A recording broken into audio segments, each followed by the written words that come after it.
মাসকালাই আর চাল কুমড়ার সাথে কালোজিরা ও মশলা মিশিয়ে তৈরি করা মুখরোচক খাবার কুমড়া বড়ি উৎপাদনের ধুম পড়েছে ঝিনাইদহের শৈলকুপার বিভিন্ন গ্রামে। উপজেলার কয়েকটি কারখানায় গড়ে প্রতিদিন তৈরি হচ্ছে 10 মণ বড়ি, যা বিক্রি করে খরচ মিটিয়ে মাসে লাখ টাকার উপরে আয় করছেন উদ্যোক্তারা। জনপ্রিয় খাবারটি তৈরি আর বাজারজাত করে শুধু কারখানা মালিকরাই লাভবান হচ্ছেন তা নয়, তৈরি হচ্ছে কর্মসংস্থানও। সাদ্দাম হোসেনের তথ্যচিত্রে ডেস্ক রিপোর্ট। তপ্ত রোদে জালের ওপর শোকাতে দেয়া সাদা এই বস্তুগুলোই কুমড়া বড়ি। মাসকালাই আর চাল কুমড়া মিশিয়ে মেশিনে পেস্ট করে বানানো হয় মুখরোচক এই খাবার।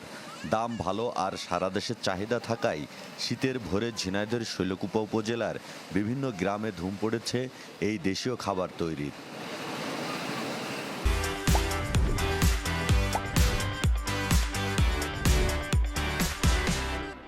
উপজেলার বিভিন্ন কারখানায় গড়ে প্রতিদিন উৎপাদন হয় 10 মণ বড়ি, যা বিক্রি করে খরচ মিটিয়ে মৌসুমি এই ব্যবসায় মাসে লাভ করেন কমপক্ষে লাখখানিক টাকা।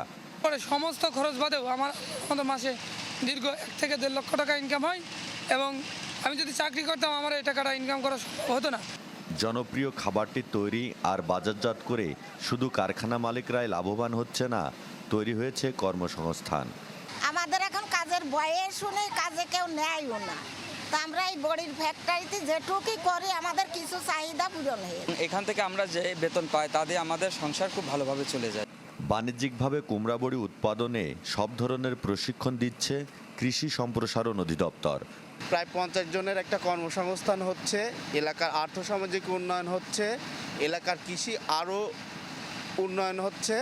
কুমড়া বড়ি সাধারণত মাছ সহ বিভিন্ন ধরনের তরকারির মিশেল হিসেবে পছন্দ করেন ভক্তরা। সাদ্দাম হোসেন, চ্যানেল 24, ঝিনাইদহ।